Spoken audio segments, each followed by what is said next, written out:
السلام علیکم ورحمۃ اللہ وبرکاتہ۔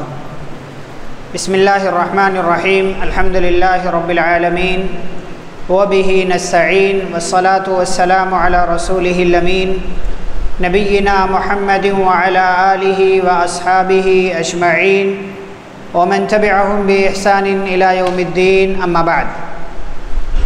اعوذ باللہ من الشیطان الرجیم، بسم اللہ الرحمن الرحیم۔ وَلِلَّهِ الْأَسْمَاءُ الْحُسْنَى فَادْعُوهُ بِهَا وَذَرُوا الَّذِينَ يُلْحِدُونَ فِي أَسْمَائِهِ سَيُجْزَوْنَ مَا كَانُوا يَعْمَلُونَ۔ وقال جل وعلا في مقام آخر: ما قدر الله حق قدره إن الله لقوي عزيز۔ رب اشرح لي صدري ويسر لي أمري واحلل عقدة من لساني يفقهوا قولي، رب زدني علما۔ اللهم صل على محمد وعلى آل محمد كما صليت على إبراهيم وعلى آل إبراهيم إنك حميد مجيد۔ اللهم بارك على محمد وعلى آل محمد كما باركت على إبراهيم وعلى آل إبراهيم إنك حميد مجيد۔ محترم اسلامی بھائیوں، بزرگوں، نوجوانوں اور پردہ نشین خواتین اسلام، پچھلے ہفتے ہم نے اس موضوع پر کچھ اہم باتیں آپ کے سامنے پیش کی تھی کہ انسانی زندگی میں، ایک مسلمان کی زندگی میں توحید اسماء و صفات کے کون سے اثرات مرتب ہوتے ہیں، اور ایک مسلمان کی زندگی میں اس توحید کی برکت سے کیا اثر آتا ہے، یہ ہم نے کئی ایک باتیں ذکر کی تھی۔ آج کے اس درس میں اس حوالے سے مزید کچھ اہم باتوں کا آپ کے سامنے تذکرہ کرنا ہے۔ ایک اہم بات یہ کہ بندہ جب اللہ رب العالمین کی اس توحید پر ایمان لے آتا ہے، یعنی توحید اسماء و صفات کو قبول کر لیتا ہے، اور اسماء و صفات میں نے پچھلے ہفتے بھی کہا تھا، یاد دہانی کے لیے دوبارہ آپ کے سامنے تذکرہ کروں کہ اسماء و صفات، توحید اسماء و صفات میں دو بنیادی چیزیں ہیں۔ نمبر ایک، اللہ کے اسماء و صفات کو اس کے لیے مانا جائے۔ نمبر دو، اسماء و صفات میں اس کے جیسا کسی کو نہ مانا جائے۔ یہ دونوں چیزیں کہ اللہ کے جو نام، جو صفات اس کے لیے ثابت ہیں، وہ نام، وہ صفات اس کے لیے مانا جائے، اس کو قبول کیا جائے، اس پر ایمان لایا جائے۔ اور دوسری بات کہ اللہ کے ان اسماء و صفات میں اس کے جیسا کسی اور کو نہ مانا جائے۔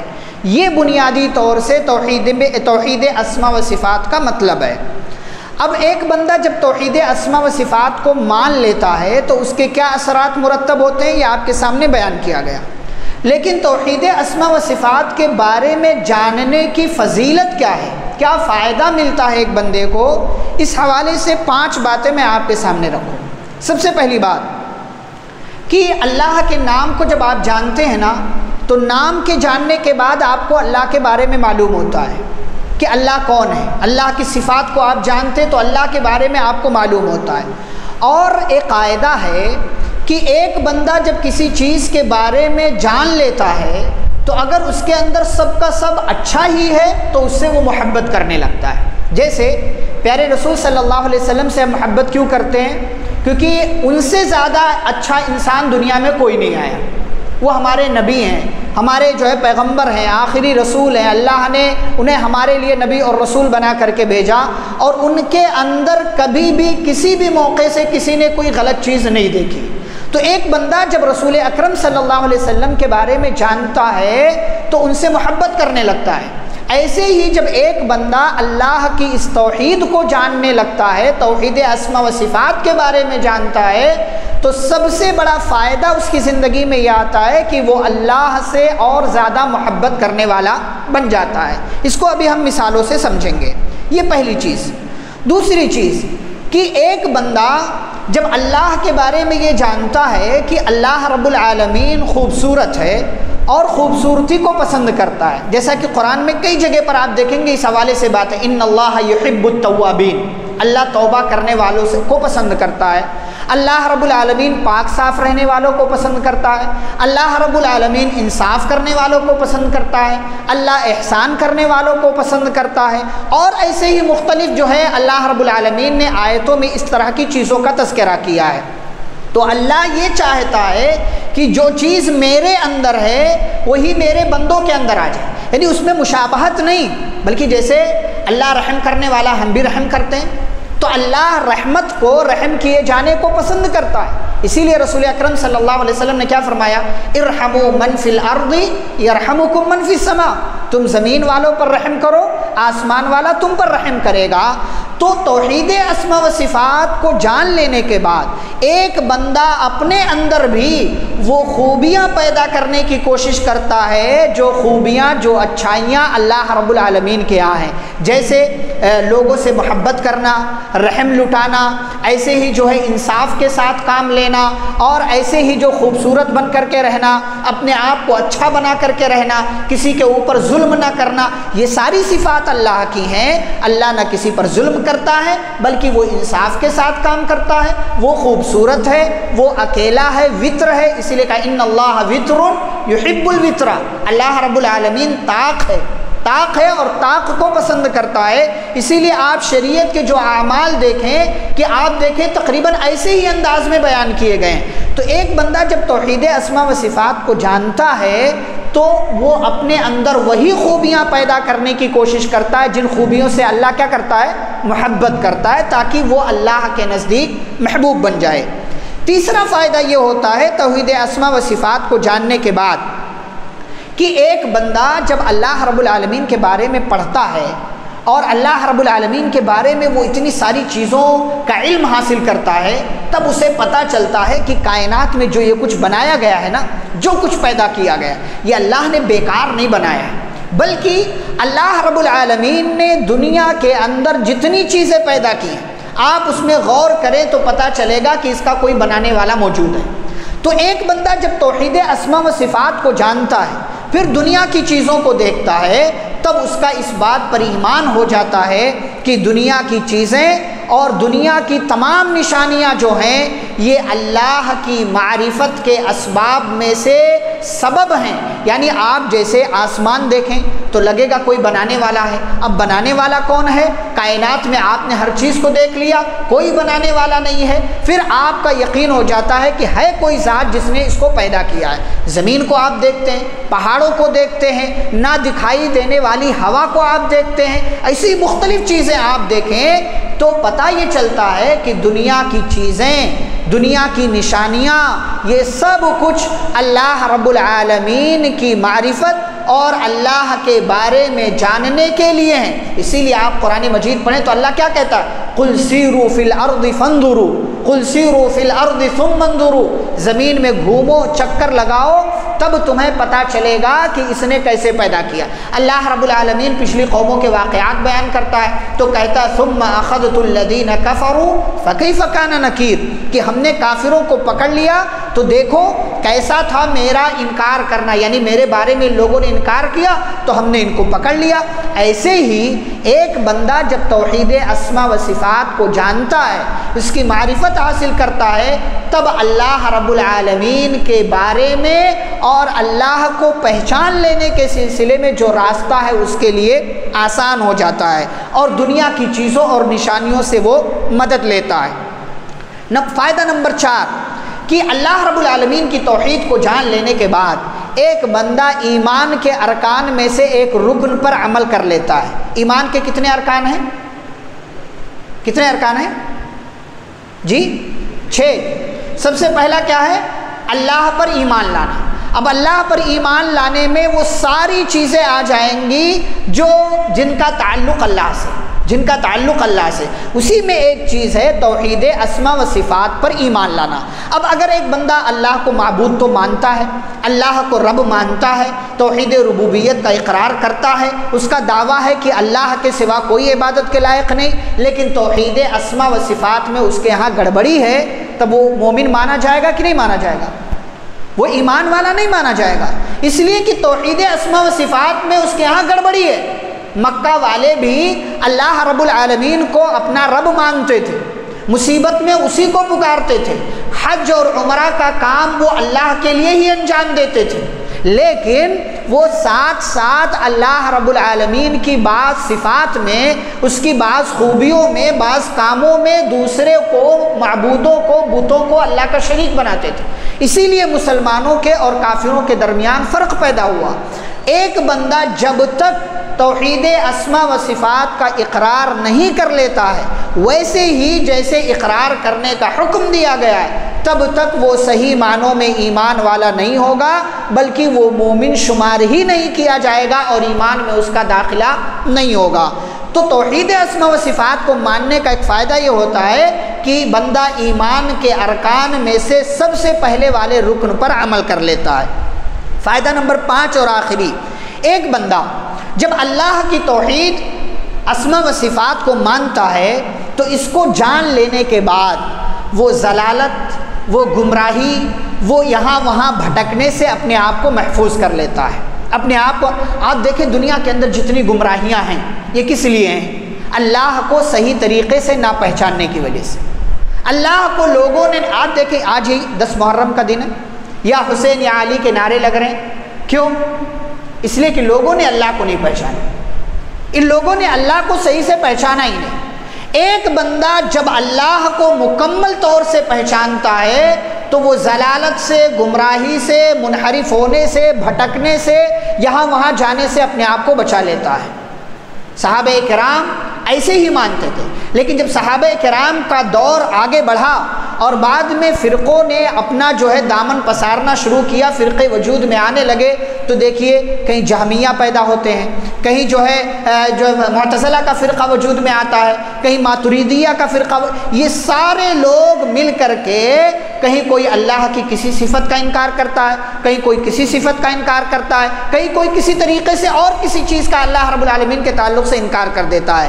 لیکن جب ایک بندہ مکمل طور سے توحید اسماء و صفات کو مانتا ہے کہ اللہ کے نام ہیں، اچھے ہیں، اللہ پرفیکٹ ہے، اس کے ہاں کوئی کمی نہیں اور اس کے جیسا کوئی نہیں، تو پھر وہ بندہ اپنے آپ کو بھٹکنے سے، گمراہ ہونے سے بچا لیتا ہے، اور یہ بہت بڑا فائدہ ہے جو ایک مسلمان کو، ایک انسان کو حاصل ہوتا ہے۔ اب آئیے فائدہ جان لینے کے بعد اللہ کے کچھ ناموں کا میں آپ کے سامنے تذکرہ کروں۔ اللہ رب العالمین کا ایک نام ہے الرب، پچھلے ہفتے بھی اس کی جانب اشارہ کیا گیا تھا۔ رب کا مطلب ہوتا ہے پالنے والا، پرورش کرنے والا، تربیت کرنے والا، دیکھ ریکھ کرنے والا۔ اللہ رب العالمین پوری کائنات کا رب ہے، پوری کائنات کا، لیکن ایک تربیت ہے تربیت خاصہ، اور ایک تربیت ہے تربیت عامہ۔ اللہ ہمارا بھی رب ہے، جو اس کے ساتھ کفر کر رہا ہے اس کا بھی رب ہے، جانوروں کا بھی رب ہے، اور دیگر چیزوں کا بھی رب ہے۔ پھر ہم اللہ رب العالمین کے لیے جملہ استعمال کرتے ہیں الحمدللہ رب العالمین۔ اللہ کا یہ جو نام ہے نا، یہ اتنا زیادہ اللہ رب العالمین کو پسند ہے کہ اللہ کے اسی نام کو اور اسی صفت کو بار بار انبیاء کرام نے اپنی دعاؤں میں استعمال کیا، بار بار۔ تمام انبیاء کی دعائیں آپ پڑھتے چلے جائیں ایک کنارے سے، تمام انبیاء کی۔ آدم علیہ السلام کی دعا ابھی آپ نے نماز میں بھی سنی، ربنا ظلمنا انفسنا وان لم تغفر لنا وترحمنا لنكونن من الخاسرین۔ نوح علیہ السلام کی دعا ربی انی مغلوب فانتصر، یا دوسری دعا رب اغفر لی ولوالدی ولمن دخل بیتی مؤمنا وللمؤمنین والمؤمنات۔ ابراہیم علیہ السلام کی دعا رب هب لی من الصالحین، ربنا اغفر لی ولوالدی وللمؤمنین یوم یقوم الحساب، رب اجعل هذا البلد آمنا واجنبنی وبنی ان نعبد الاصنام، رب اجعل لی مقیم الصلاة ومن ذریتی۔ یہ ابراہیم علیہ السلام کی دعائیں ہیں۔ حضرت ایوب علیہ السلام کی دعا رب انی مسنی الضر وانت ارحم الراحمین۔ زکریا علیہ السلام کی دعا رب لا تذرنی فردا وانت خیر الوارثین، رب هب لی من لدنک ولیا، رب هب لی من لدنک ذریۃ طیبہ انک سمیع الدعاء۔ پیارے نبی صلی اللہ علیہ وسلم کی دعا ربنا آتنا فی الدنیا حسنۃ وفی الآخرۃ حسنۃ وقنا عذاب النار، اور ایسے ہی رب زدنی علما۔ آپ انبیاء کی دعائیں دیکھتے چلے جائیں، انبیاء کی دعاؤں میں سب سے زیادہ اللہ کے اسی نام کا حوالہ ہے۔ کیوں؟ اس لیے کہ اللہ رب العالمین کو پسند ہے کہ بندے اس کا وہ نام لے کر کے اس کو پکارے جو اس کو پسند ہے۔ رب کا مطلب ہوتا ہے مالک، پالنے والا، پرورش کرنے والا، تربیت کرنے والا، اور جو ہے دیکھ ریکھ کرنے والا، خیال کرنے والا۔ آپ جب اللہ رب العالمین کو رب کہتے ہیں، حدیث قدسی ہے، بندہ جب کہتا ہے الحمدللہ رب العالمین، تو اللہ کہتا ہے حمیدنی عبدی، میرے بندے نے میری تعریف کی ہے، میری تعریف کی ہے، میری حمد بیان کی ہے۔ اور اللہ رب العالمین اس سے خوش ہوتا ہے کہ اس کا بندہ اس کی اس صفت کے ذریعے اس کی تعریف کر رہا ہے جو اس کو پسند ہے۔ اور دو طرح کی تربیت ہوتی، ایک تربیت خاصہ، ایک تربیت عامہ۔ تربیت خاصہ یعنی اللہ اپنے خاص لوگوں کی دیکھ ریکھ کرتا ہے، ان کا خیال رکھتا ہے، اور تربیت عامہ میں تمام لوگوں کی وہ تربیت کرتا ہے، تمام لوگوں کی دیکھ ریکھ کرتا ہے، چاہے کوئی اس کی عبادت کرے نہ کرے، اس پر ایمان لائے نہ لائے، اس کا خیال رکھے نہ رکھے، اس کو مانے نہ مانے، اللہ تمام لوگوں کا رب ہے، تمام لوگوں کا خیال کرتا ہے۔ لیکن ایک خصوصی خیال اللہ رکھتا ہے، کس کا؟ اپنے ان بندوں کا جو اس پر ایمان لائے، اور اسی لیے اس کو تربیت خاصہ کہا جاتا ہے۔ تو یہ اللہ رب العالمین کو اگر آپ نے رب مان لیا، اپنا مالک مان لیا، اپنی تربیت کرنے والا مان لیا، تو پھر یہاں وہاں کہیں آپ کو جانے کی ضرورت نہیں پڑے گی۔ یہ ایک اثر ہے بندے کی زندگی میں۔ انبیاء کرام کی طرح ہمارا بھی اگر ایمان ہو جائے کہ اللہ ہمارا رب ہے، تو پھر رب اگر مان لیا تو پھر یہاں وہاں بھٹکنے کی آپ کو ضرورت نہیں پڑتی ہے۔ ایسے ہی اللہ رب العالمین کا ایک اور نام ہے الرحمن، اور ایک ہے الرحیم۔ ایک ہے رحمان، ایک رحیم۔ دونوں کا مطلب کیا ہوتا ہے؟ رحم کرنے والا، بہت زیادہ مہربان۔ اب رحمان اور رحیم میں فرق کیا ہے؟ رحمان کی جو رحمت ہے وہ خاص ہے، سب پر اللہ کی رحمت ہوتی ہے، لیکن رحیم کی جو رحمت ہے وہ خاص مومنوں کے لیے، وہ خاص مومنوں کے لیے۔ اور اگر کسی بندے کا یہ ایمان ہو جائے کہ اللہ مجھ پر مہربان ہے، مجھ پر مہربان ہے، تو آپ دیکھیں، تصور کریں، صرف آپ سوچیں کہ اگر آپ کو اللہ کی رحمت حاصل ہو جائے تو آپ کتنے عظیم انسان ہیں کہ پھر آپ اللہ رب العالمین کو چھوڑ کر کسی اور در پر نہیں جا سکتے۔ اسی لیے اللہ تعالیٰ نے اپنی اسی صفت کا حوالہ دے کر کے اپنے ان بندوں سے بڑی محبت کے ساتھ کہا، کیا کہا؟ قل یا عبادی الذین اسرفوا علی انفسہم لا تقنطوا من رحمت اللہ۔ کہا اے نبی صلی اللہ علیہ وسلم، آپ کہہ دیجئے اے میرے بندو۔ اللہ نے جوڑا ہے، بندہ صرف نہیں کہا، اے بندو نہیں کہا، کہا اے میرے وہ بندو الذین اسرفوا، جنہوں نے اسراف کر لیا ہے، ظلم کر لیا ہے، انفسہم، اپنے اوپر۔ کیا؟ لا تقنطوا، مایوس نہ ہو، پریشان نہ ہو، غم نہ کرو، کس سے؟ من رحمت اللہ، اللہ کی رحمت سے، اللہ کی رحمت سے۔ یہ اللہ نے بڑی محبت سے اپنے ان بندوں سے جو اپنے اوپر ظلم کر لیتے، گناہ کر لیتے ہیں، اور پورا جو ہے سر سے لے کر کے پیر تک گناہوں میں ڈوبے ہوئے ہیں، اللہ اپنی اس صفت کا حوالہ دے کر کے کیا کہتے ہیں؟ اے میرے بندو، اللہ کی رحمت سے مایوس نہ ہو۔ اور اللہ کی رحمت کتنی عظیم ہے آپ جانتے ہیں؟ اللہ نے اپنی رحمت کے 100 حصے کیے، ایک حصہ صرف دنیا میں بھیجا ہے، صرف ایک حصہ، صرف ایک حصہ، اور اسی ایک حصے میں پوری کائنات کے لوگوں کی محبتیں ہیں۔ اسی میں ماں ہے، باپ ہے، بھائی ہے، بہن ہے، بیوی ہے، شوہر ہے، دوست ہے، رشتہ دار ہیں، اور تمام لوگوں کی محبت ہے۔ اسی میں جانوروں کی محبت ہے، اسی میں اور دیگر لوگوں کی، تمام مخلوقات کی، اسی 1% میں، اسی ایک حصے میں تمام لوگوں کی رحمت اور محبت ہے۔ بقیہ 99 رحمت کے حصے اللہ نے اپنے پاس رکھے۔ آپ تصور کریں اللہ کتنا مہربان ہے۔ اگر کسی بندے کا یہ ایمان ہو جائے، ہمارے ہاں لوگ ایک جملہ بولتے ہیں، اللہ 70 ماؤں سے زیادہ رحم کرتا ہے۔ 70 نہیں، پوری کائنات کی ماؤں کی محبت، صرف ماؤں کی نہیں، بیویوں کی، شوہروں کی، بھائیوں کی، بہنوں کی، شروع آدم سے لے کر کے قیامت تک آنے والے آخری انسان، آخری مخلوق، ان تمام لوگوں کی محبت ایک طرف اور اللہ کی محبت ایک طرف، کوئی مقابلہ ہی نہیں۔ کوئی جوڑ ہی نہیں. ایک والے حصے میں، صرف ایک حصے میں تمام لوگوں کی، تمام انسانوں کی، تمام مخلوقات کی محبت ہے، بقیہ 99 حصے اللہ نے اپنے پاس رکھے. سبحان اللہ، یہ کتنی عظیم بات ہے. یہ اللہ اسی لیے آگے کیا کہا؟ لا تقنطوا من رحمت اللہ ان اللہ یغفر الذنوب جميعا، اور آگے کیا کہتے ہیں؟ انہ هو الغفور الرحیم. اللہ نے اپنی رحمت کا حوالہ دیا ہے، کہا اگر مایوس ہو رہے کسی بھی لمحے، کسی بھی چیز سے، صرف گناہ نہیں، کسی بھی چیز سے، اولاد نہیں ہو رہی آپ مایوس ہیں، تجارت میں برکت نہیں ہو رہی آپ مایوس ہیں، جاب نہیں مل رہی ہے آپ مایوس ہیں، گھر میں کچھ اچھا نہیں چل رہا ہے آپ مایوس ہیں، آپ کا کام ہر جگہ بگڑتا جا رہا ہے مایوس ہیں. کیوں مایوس ہیں آپ؟ اللہ کی رحمت پر آپ کو بھروسہ نہیں ہے؟ اللہ کی رحمت پر آپ کو ایمان نہیں ہے؟ کیا اللہ نے آپ کا نام، کیا آپ نے اللہ کا نام رحیم نہیں سنا؟ کیا آپ نے اللہ رب العالمین کی رحمت کے حوالے سے باتیں نہیں سنی؟ اللہ فرماتے وَرَحْمَتِي وَسِعَتْ كُلَّ شَيْءٍ، میری رحمت نے ہر چیز کو گھیر رکھا.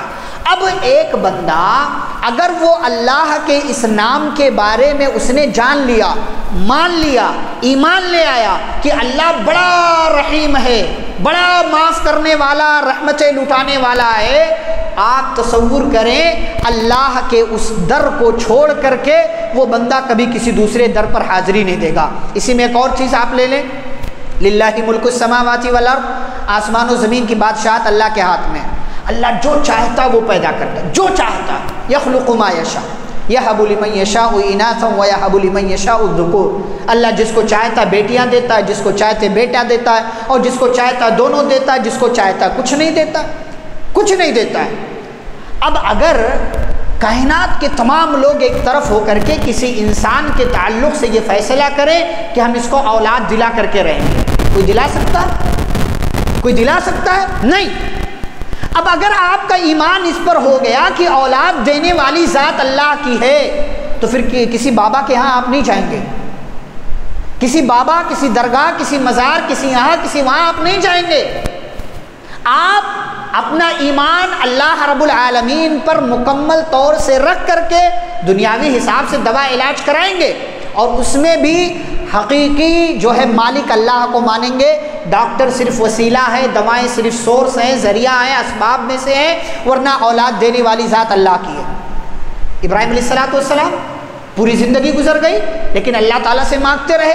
زکریا علیہ السلام ہڈیاں کمزور ہو گئیں، بال سفید ہو گئے، بوڑھی بظاہر بانجھ ہو گئی، بوڑھی ہو گئی، لیکن اس کے باوجود دعا مانگتے رہے اللہ تعالیٰ سے، رب ہب لی من لدنک ذریۃ طیبہ.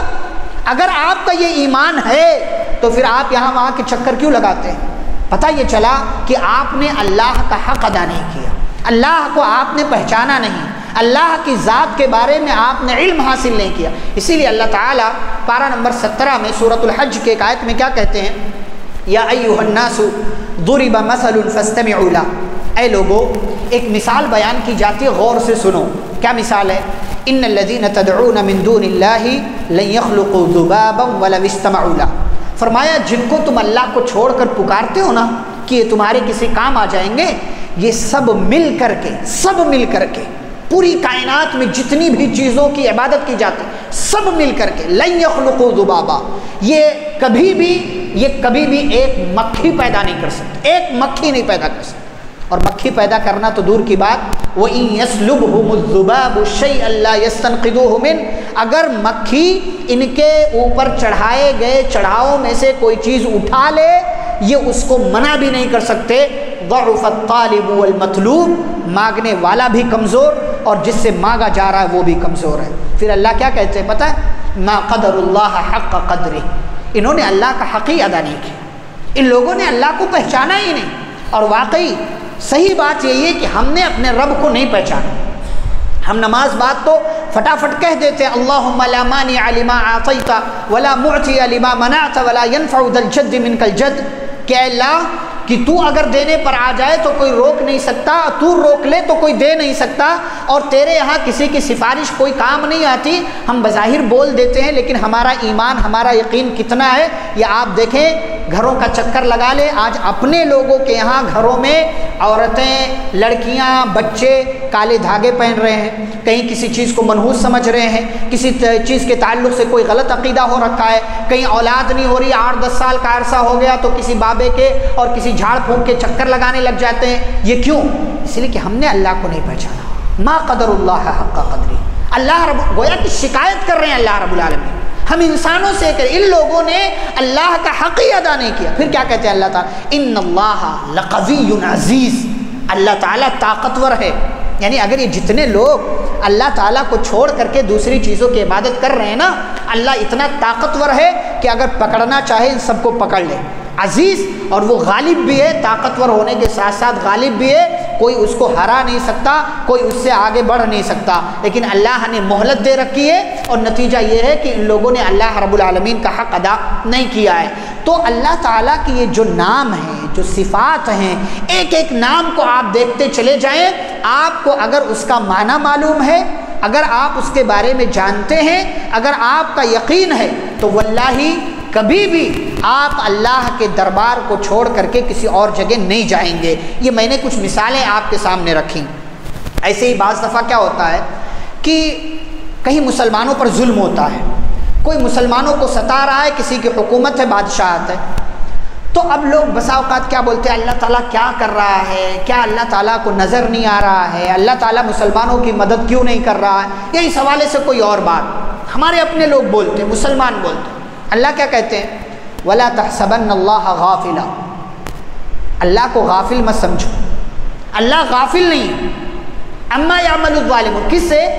ظالموں کے کرتوت سے اللہ غافل نہیں، اللہ کو غافل مت سمجھو۔ پھر جہاں بھی اس طرح کی آیت ہے نا، اللہ پچھلے ہفتے بھی میں نے بیان کیا تھا، جہاں بھی ظالموں کا اللہ تعالیٰ تذکرہ کرتا ہے وہاں دو چیز بیان کرتا ہے، دو صفات۔ اور عام طور سے دیکھیں کہ جہاں بھی اللہ تعالیٰ کی صفات اور نام کا تذکرہ ہوتا ہے، دو نام ایک ساتھ آتے ہیں، اکثر و بیشتر ایسا ہوتا ہے، عزیز الحکیم، غفور الرحیم اور دیگر جو ہے نام۔ تو اللہ تعالیٰ دو چیزیں ذکر کرتا ہے، عزیز اور حکیم دونوں۔ اللہ غالب ہے، اگر اتنی بات کر دے تب تو ایک انسان شکایت کر سکتا ہے کہ اللہ تعالیٰ جو ہے مسلمانوں کی مدد کیوں نہیں کر رہا، یا فلاں ظالم ہے اس کو ہلاک کیوں نہیں کر رہا۔ لیکن اللہ تعالیٰ ساتھ میں کیا ہے؟ حکیم بھی ہے، حکمت والا ہے۔ اس ظالم کو پکڑنا کب ہے یہ اللہ تعالیٰ کو معلوم ہے صحیح طریقے سے، یہ اس کی حکمت پر ہے کہ اس کی حکمت اس بات کا تقاضا کر رہی ہے کہ ابھی اس ظالم کو نہ پکڑا جائے۔ انما یؤخرھم لیوم تشخص فیہ الابصار، اللہ تعالیٰ اس کو ڈھیل دے رہا ہے کس دن کے لیے؟ جس دن ساری نگاہیں جھک جائیں گی اور وہاں کوئی کسی کے کام نہیں آنے والا۔ تو اللہ تعالیٰ ڈھیل دے رہا، مہلت دے رہا ہے۔ ایسے ہی آپ دیکھیں کہ اللہ تعالیٰ غالب ہے، حکمت والا ہے۔ بعض دفعہ کیا ہوتا ہے، ہم کوئی دعا کرتے ہیں، ہم نے دعا میں جو مانگا وہ ہم کو نہیں ملا، کچھ اور دے دیا اللہ نے، تو ہم کیا بولتے ہیں؟ ارے اللہ تعالیٰ کو تو پتہ ہی نہیں ہے کہ میں نے کیا مانگا تھا، میں نے یہ مانگا تھا، اللہ نے یہ دے دیا، اللہ نے یہ دے دیا۔ پھر اللہ تعالیٰ پر ہم سوال اٹھانے لگ جاتے ہیں۔ آپ کو کیا پتا کہ آپ نے جو اللہ تعالیٰ سے مانگا تھا اس میں آپ کے لیے خیر تھا یا شر تھا؟ یہ اللہ کے نام حکیم کا تقاضا۔ اسی لیے آپ جب توحید اسماء و صفات پر ایمان لے آتے ہیں نا، تو آپ کی زندگی میں کتنا ہی بڑا مسئلہ کیوں نہ ہو جائے، آپ اللہ کے فیصلے پر کبھی انگلی نہیں اٹھاتے، کبھی انگلی نہیں اٹھاتے۔ آپ کی زندگی میں اچھا چل رہا ہو، برا چل رہا ہو، مصائب ہوں، بیماریاں ہوں، مشکلات ہو، کبھی بھی آپ اللہ کے فیصلے پر انگلی نہیں اٹھائیں گے۔ لیکن جہاں آپ نے انگلی اٹھا دیا وہاں آپ اپنا ایمان چیک کریں کہ کہیں توحید اسماء و صفات پر آپ کا ایمان ادھورا تو نہیں ہے۔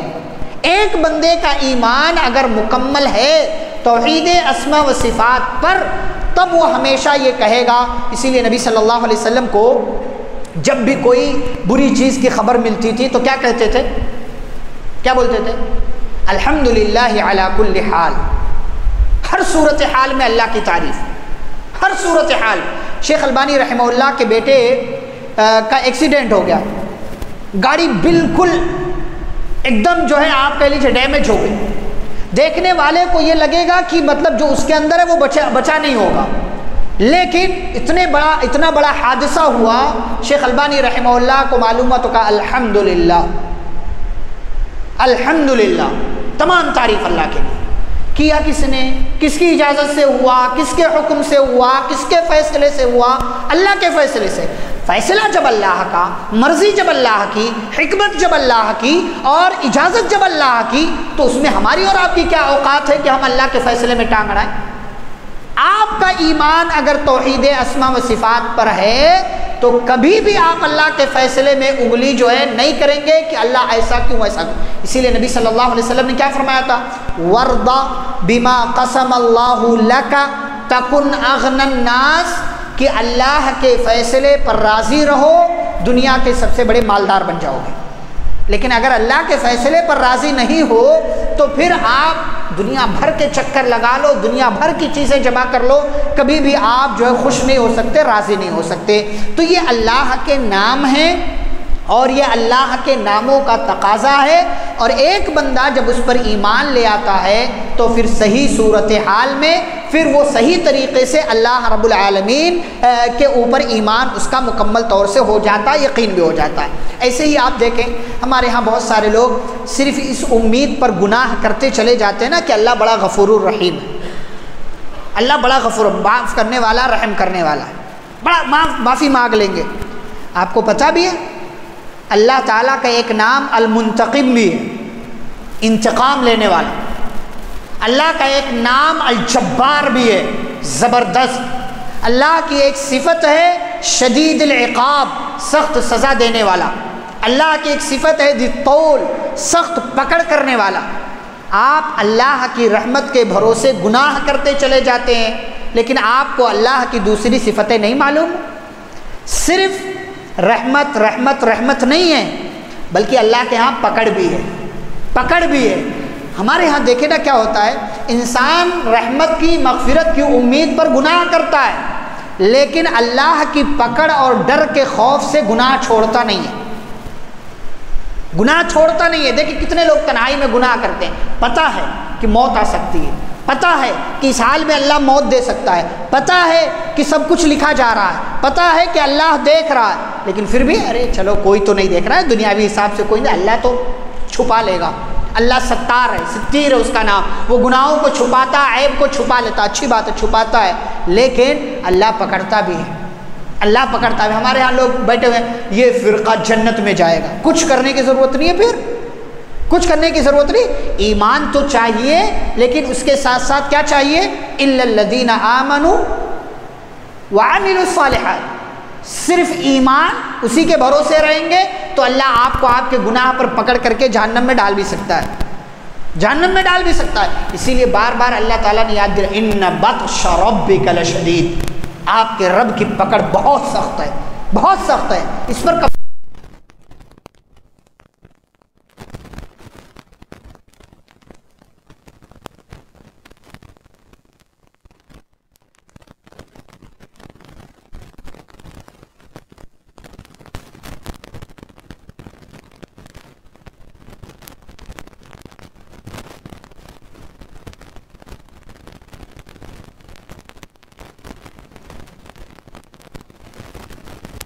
بندے کا اس بات پر ایمان ہو کہ اللہ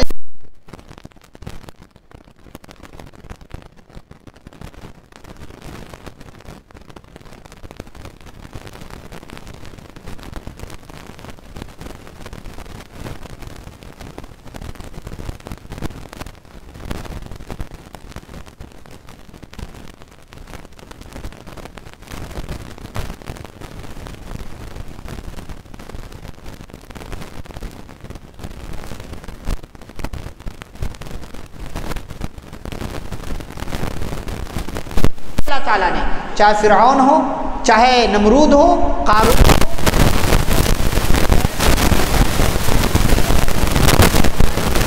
گناہ گناہ گناہ کرتے جا رہے تھے، سوچ رہے تھے ہماری طاقت ہے، ہماری قوت، کوئی روکنے والا نہیں، کوئی ٹوکنے والا نہیں، کوئی مرنے والا نہیں۔ اللہ تعالیٰ پکڑتا ہے تو سب کے سب اس کے سامنے پھیکے پڑ جاتے ہیں، کم ہو جاتے ہیں۔ اسی لیے ہم اور آپ کو یہ چاہیے کہ اللہ تعالیٰ کے جو نام ہیں، جو صفات ہیں، ان کو جانیں، ان کو پڑھیں، ان کو سمجھیں، غور و فکر کریں اور صرف نام کی حد تک ایمان نہ لائیں، بلکہ ان ناموں کا تقاضا کیا ہے، یہ نام ڈیمانڈ کیا کرتے ہیں، ہم سے مطالبہ کیا کرتے ہیں، ان چیزوں کو بھی اپنی زندگی میں ہمیں پورا کرنا چاہیے۔ اور اللہ، اگر آپ کسی مسئلے میں پھنس جائیں تو وہاں اللہ کے اس نام کا حوالہ دے کر کے اللہ سے سوال کر لیں۔ آپ کو اللہ کی رحمت کی ضرورت ہے، آپ اللہ سے کہیں اے اللہ مجھ پر رحم فرما، تو بے شک رحم کرنے والا ہے۔ آپ کو مغفرت کی ضرورت ہے، آپ اللہ سے کہیں اللہ میرے گناہ معاف کر دے، انک انت الغفور الرحیم۔ آپ کو مال کی ضرورت ہے، آپ اللہ سے کہیں اللہ تو رزاق ہے، تو رازق ہے، میں تیرے نام کے وسیلے سے تجھ سے مانگتا ہوں تو مجھے روزی عطا فرما۔ آپ کو کسی اور چیز کی ضرورت ہے، آپ اللہ کے اس نام کا حوالہ دے کر کے اللہ سے وہ چیز مانگ لیں۔ یہ ایک مسلمان کو سکھایا گیا ہے، اور اسی لیے جو وسیلہ کی 3 جائز صورتیں ہیں، وسیلہ جائز ہے 3 طریقے سے۔ نمبر 1 اس میں کیا ہے، اللہ کے اسماء و صفات کا وسیلہ، سب سے پہلا وسیلہ جو صرف 3 وسیلے جائز ہیں، 3 طرح کے وسیلے جائز ہیں، بقیہ سب حرام ناجائز ہے۔ نمبر 1 اللہ کے اسماء و صفات کا وسیلہ، نمبر 2 اپنے نیک عمل کا وسیلہ، اور نمبر 3 کسی زندہ نیک انسان کی دعا کا وسیلہ۔ یہ 3 طرح کے وسیلے جائز ہیں، اور اس میں سب سے پہلے نمبر پر جو ہے وہ کیا ہے کہ اللہ کے نیک نام، اللہ کے اسماء و صفات کا وسیلہ، اس کے ناموں کا تذکرہ کر کے آپ اللہ رب العالمین سے دعا مانگیں۔ کیا کہیں کہ ربنا لا تزغ قلوبنا بعد اذ هديتنا وهب لنا من لدنك رحمة انك انت الوهاب۔ اے ہمارے رب، تو ہمارے دلوں کو ہدایت دینے کے بعد موڑ مت دینا، گمراہی کی طرف مت لے کر کے جا، اور تو ہمیں اپنی طرف سے رحمت سے نواز دے، انک انت الوہاب، بے شک تو عطا کرنے والا ہے، دینے والا ہے۔ تو ایسے ہی اللہ کے نام کا وسیلہ دے کر کے اللہ سے مانگیں گے، اللہ کو یہ پسند بھی ہے اور اللہ چاہتا بھی ہے کہ اس کے ناموں کا وسیلہ دے کر کے، لے کر کے اس کے بندے اس سے سوال کریں۔ اسی لیے اللہ نے کہا کہ وَلِلَّهِ الْأَسْمَاءُ الْحُسْنَى فَادْعُوهُ بِهَا، اللہ کے بہت سے اچھے اچھے نام ہیں، فَادْعُوهُ بِهَا، انہی اچھے ناموں کے ذریعے اللہ تعالیٰ کو پکارو۔ تو یہ بات ہو گئی۔ اب آخری ایک بات کہ آپ نے یہ بات تو ساری باتیں جان لیا، اثرات کیا ہیں، فضیلتیں کیا ہیں، فائدے کیا ہیں، پھر کچھ ناموں کا تذکرہ کر کے میں نے بتایا کہ کس طریقے سے اس کو سمجھا جا سکتا ہے اور ایک بندہ اس کو کیسے سمجھ سکتا ہے۔ اب توحید اسماء و صفات کے تعلق سے کچھ بنیادی قاعدے آپ یاد رکھیں۔ پہلے بھی میں نے ضمناً اشارے میں تذکرہ کیا ہے، پھر یہاں تذکرہ کر کے انشاءاللہ بات ختم کریں گے۔ سب سے پہلا قاعدہ، سب سے پہلا رول کیا ہے؟ سب سے پہلا قاعدہ یہ ہے کہ یہ بات یاد رکھیں کہ اللہ کے تمام نام اچھے ہیں، اچھے ہیں، اور اچھے کا مطلب کیا ہے کہ وہ مکمل بھی ہے اور اس میں کسی قسم کا عیب نہیں ہے، کسی قسم کا کوئی عیب نہیں ہے۔ جیسے اللہ رب العالمین کا ایک نام کیا ہے؟ الحی۔ الحی کا مطلب کیا ہوتا ہے؟ زندہ، ہمیشہ زندہ رہنے والا یا ہمیشہ سے زندہ۔ اب اس نام کا تقاضا کیا ہے کہ ہم اللہ کو ہمیشہ سے زندہ مانیں، اور یہ بھی کہ اللہ ہمیشہ زندہ رہے گا، اور اس کے زندہ ہونے میں جو ہے وہ پرفیکٹ ہے۔ پرفیکٹ کا مطلب کیا؟ کوئی عیب نہیں ہے، کوئی کمی نہیں ہے۔ ہم بھی زندہ ہیں نا، ہم بھی تو زندہ ہیں، لیکن کیا ہمارا زندہ ہونا پرفیکٹ ہے؟ نہیں، ایک دن آئے گا کیا ہوگا؟ ہم مر جائیں گے۔ اور ایسے ہی ہم زندہ ہوتے ہیں، لیکن بعض دفعہ کیا ہوتے ہیں؟ سو جاتے ہیں، نیند میں ہو جاتے ہیں، کبھی غافل ہو جاتے ہیں، کبھی کوئی پاگل ہو جاتا ہے۔ اللہ تعالیٰ کا کیا معاملہ؟ الحی القیوم، وہ زندہ ہے، ہمیشہ باقی رہے گا۔ لا تاخذہ سنۃ ولا نوم، اسے نہ نیند آتی ہے نہ اونگ آتی ہے، وہ ہمیشہ سے ہے، ہمیشہ رہے گا، ہمیشہ باقی رہے گا۔ تو اللہ کے تمام نام اچھے ہیں، یعنی وہ گویا کہ اس نام کے اعتبار سے وہ مکمل ہے اور اس میں کسی قسم کا کوئی عیب نہیں۔ یہ پہلا قاعدہ، اس پر آپ کا ایمان ہونا چاہیے۔ دوسرا قاعدہ، اللہ کے جتنے نام بتائے گئے ہیں، جتنے بھی نام، وہ تمام کے تمام نام بھی ہیں اور کیا ہیں؟ صفات بھی ہیں۔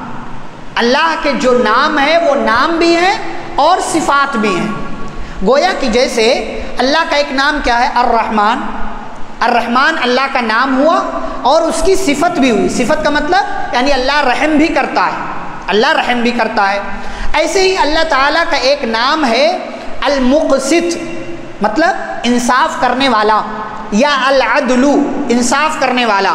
اب اس کا یہ نام ہو گیا اور اس کی صفت بھی ہو گئی کہ اللہ کا یہ نام بھی ہے اور اللہ انصاف بھی کرتا ہے. اب ایک بندہ دنیا میں, چلو مان لو اس کو, دنیا میں ایک بندے کا نام کیا ہے؟ عادل. عادل, عادل کا مطلب انصاف کرنے والا. تو اس بندے کا کیا ہے؟ نام ہے. نام تو ہے لیکن ضروری نہیں کہ اس کی صفت بھی ہو.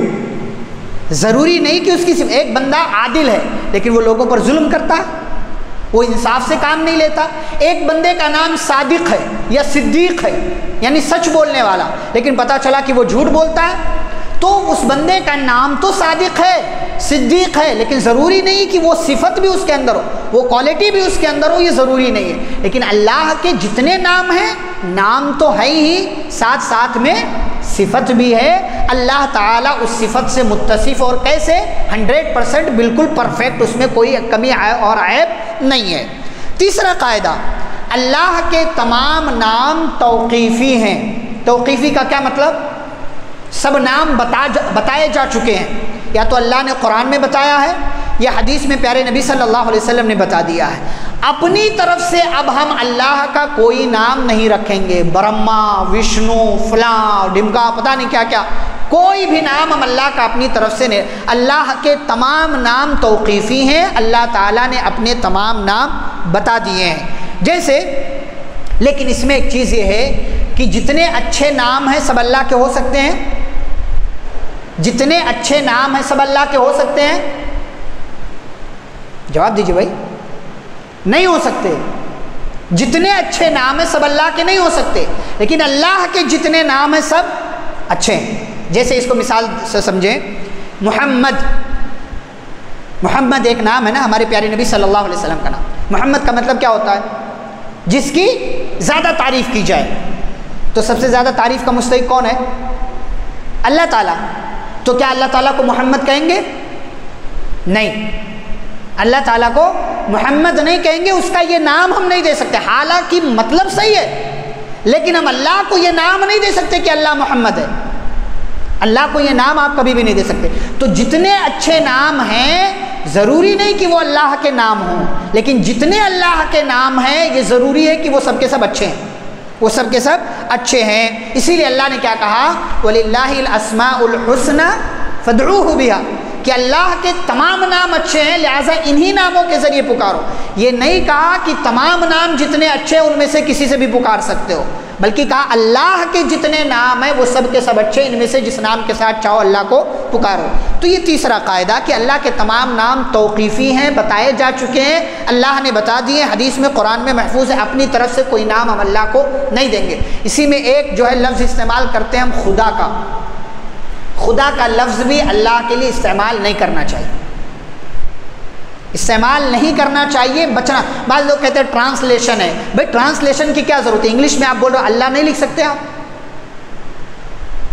کسی بھی زبان میں آپ لکھ رہے ہو, مطلب آپ قرآن کا جیسے ٹرانسلیشن کر رہے ہو, اللہ کا نام بار بار آ رہا ہے, تو آپ وہاں گاڈ لکھیں گے, یا آپ وہاں جیسے اردو میں آپ ترجمہ کر رہے ہو, فارسی میں کر رہے ہو, تو خدا لکھنا ضروری. اللہ کیوں نہیں لکھ سکتے آپ؟ اللہ بولنے میں آپ کو کیا مسئلہ ہے؟ رب بولنے میں کیا مسئلہ ہے؟ خدا یہ اللہ کا نام نہیں ہے, اسی لیے اس نام کے استعمال سے بھی بچنا چاہیے. میں حرام نہیں کر رہا کہ آپ کوئی بہت حرام کام کریں, لیکن بچنا چاہیے. توحید اسماء و صفات کا تقاضا ہے.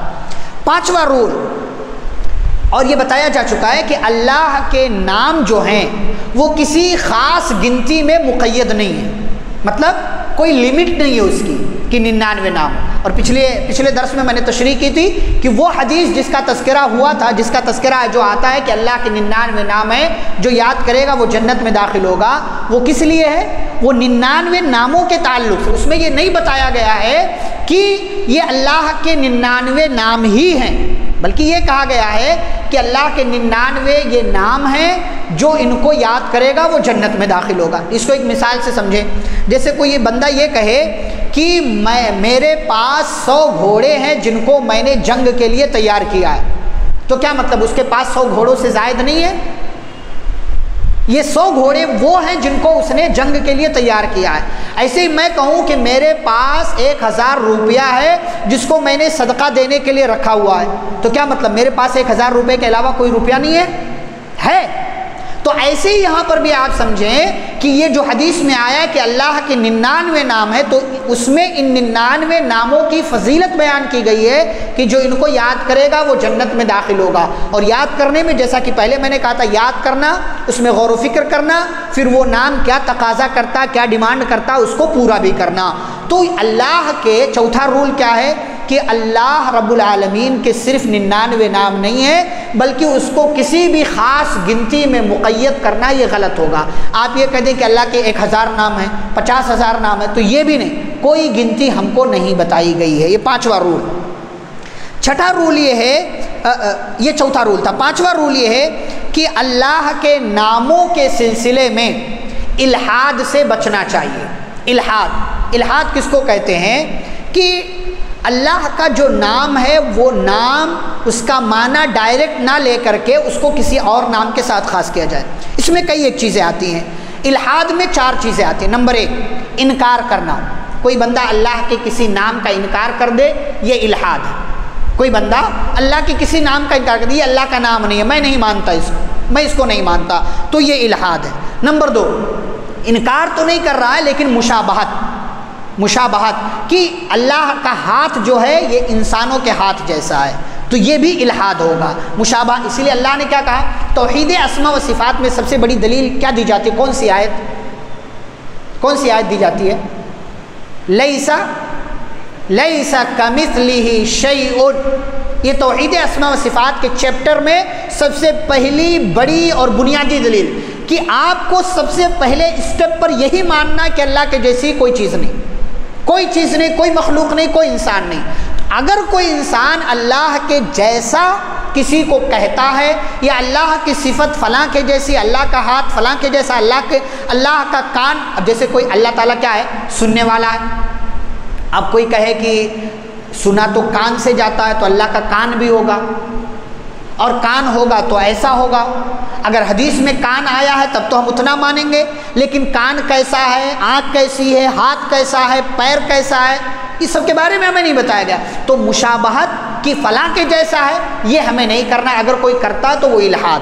تو یہ الحاد کا پہلا مطلب انکار کرنا، دوسرا مطلب کہ بتانا کہ فلاں کے جیسے، مشابہت۔ تیسرا ہے کہ اپنی طرف سے اللہ کو کوئی نام دے دینا، جس کا تذکرہ ہم کر چکے ہیں کہ اللہ تعالیٰ کو کہنا کہ اللہ برہما ہے، وشنو ہے، فلاں ہے، کسی بھی نام کے ساتھ اللہ کو پکارو۔ اسی لیے آپ دیکھیں مکہ کے لوگ اللہ کو رحمان نہیں مانتے تھے، اللہ کو اللہ کہتے تھے، رحمان نہیں مانتے تھے۔ کون رحمان؟ قرآن ومر رحمان کہتے تھے، کون رحمان؟ کس رحمان کی تم بات کرتے؟ تو اللہ نے ان سے کہا قل ادعوا اللہ ود الرحمان، وہ بھائی اللہ کہو چاہے رحمان کہو، ایما تدعو فلہ الاسماء الحسنی، اللہ کا یہ جو نام بھی لے لو اس کے بہت اچھے اچھے نام ہیں، ان ناموں میں سے جس نام کے ساتھ چاہو پکارو۔ تو اپنی طرف سے ہم اللہ کو کوئی نام نہیں دیں گے۔ اور ایسے ہی کہ ایک بندہ اللہ کے ناموں میں سے کوئی اس میں سے جو ہے کچھ صفت لے کر کے کسی چیز کا نام رکھ دے، جیسے مکہ والے اپنے بتوں کا نام رکھتے تھے عزا، اللہ کے نام العزیز سے نکلا ہوا ہے۔ اللات، مکہ والوں کا ایک بت تھا لات نام کا، وہ اللہ کے نام الہ سے نکلا ہوا ہے۔ منات نام کا ایک بت تھا، وہ اللہ کے نام المنان سے نکلا ہوا ہے۔ ایسے ہی وہ لوگ اللہ کے ناموں میں سے کوئی نام نکال کر کے وہ اپنے معبودوں کو دے دیتے تھے، یہ بھی الحاد ہے۔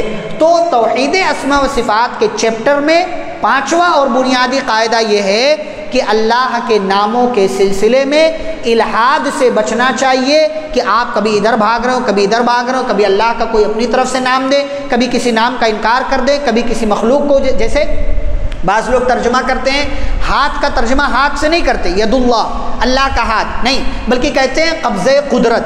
ہاتھ سے مراد ہاتھ نہیں ہے بلکہ قدرت مراد ہے، پاور مراد ہے۔ کیوں بھائی؟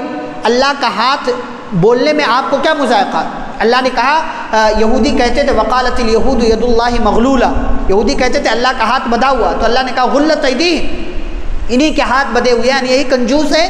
بل یداہ مبسوطتان، اللہ کے دونوں ہاتھ کھلے ہوئے ہیں۔ پتہ یہ چلا اس آیت سے کہ اللہ کے 2 ہاتھ، اب کوئی کہے ہمارے جیسا ہے تو نہیں، بعض روایتوں میں یہ بھی آتا ہے کہ اللہ کا دونوں ہاتھ داہنا ہے۔ کیسے؟ اللہ کا، ہمارا تو ایک دایاں ایک بایاں ہے نا، اللہ کا دونوں ہاتھ داہنا ہے۔ کیسے؟ اب کوئی بندہ اس چکر میں پڑ جائے تو یہ غلط بات ہے، یہ الحاد ہو جائے گا، یہ الحاد ہو جائے گا۔ اللہ تعالیٰ عرش پر مستوی ہے، کیسے؟ کوئی سوال کر لے کیسے، تو یہ غلط سوال ہے۔ امام مالک سے سوال کیا گیا کہ الاستواء، امام مالک سے پوچھا گیا اللہ عرش پر کیسے مستوی، تو انہوں نے کیا کہا؟ الاستواء معلوم، اللہ تعالیٰ عرش پر مستوی ہے، یہ اس کی صفت ہے، یہ معلوم ہے، قرآن بتاتا ہے، حدیث بتاتی ہے۔ لیکن الکیف مجہول، اللہ کیسے عرش پر مستوی ہے یہ نہیں بتایا گیا، یہ انون ہے، یہ ہمیں نہیں بتایا گیا۔ والایمان بہ واجب، لیکن اللہ عرش پر مستوی ہے، اس پر ایمان لانا ضروری ہے۔ والسؤال عنہ بدعہ، اور اس بارے میں سوال کرنا یہ بدعت ہے، اس بارے میں سوال کرنا یہ بدعت ہے۔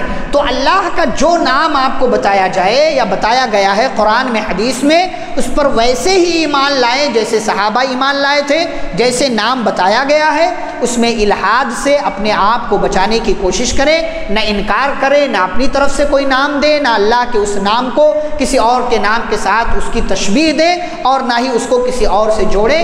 یہ توحید اسماء و صفات کے حوالے سے ان 2 درسوں میں نے آپ کے سامنے اپنے الفاظ میں، زبان میں مختصر باتیں رکھنے کی کوشش کی۔ بس مقصد یہ تھا تاکہ ہم اور آپ اللہ کو پہچانیں، اللہ کے بارے میں جانکاری حاصل کریں، اور اپنے آپ کو اللہ رب العالمین سے قریب کریں، کیونکہ وہی ہمارا رب ہے، وہی مالک ہے، وہی رحمان ہے، وہی رحیم ہے، اور وہی سارے کام کرنے والا ہے۔ اس کے ساتھ اپنے آپ کو جوڑ کر کے رکھیں گے، دنیا بھی بنی رہے گی، آخرت بھی بنی رہے گی۔ اس کو چھوڑ کر کسی اور جگہ جائیں گے، ہو سکتا ہے دنیا بن جائے لیکن آخرت کسی بھی صورت میں آپ کی بننے والی نہیں ہے۔ رب العالمین ہم سبھی کو اپنے ایمان اور اپنے عقائد کی حفاظت کرنے کی توفیق عطا فرمائے۔ اللہ رب العالمین ہم سبھی کو سنی گئی باتوں پر ایمان رکھنے اور اسی کے مطابق زندگی گزارنے کی توفیق دے۔ اللہ جب تک دنیا میں زندہ رکھے، اسلام اور ایمان پر زندہ رکھے، خاتمہ تو خاتمہ بالخیر ہو۔ وصلی اللہ تعالی علی نبینا محمد وعلی آلہ وصحبہ اجمعین برحمتک یا ارحم الراحمین۔ ربنا تقبل منا انک انت السمیع العلیم، سبحانک اللہم وبحمدک، اشہد ان لا الہ الا انت، استغفرک واتوب الیک۔ والسلام علیکم ورحمۃ اللہ وبرکاتہ۔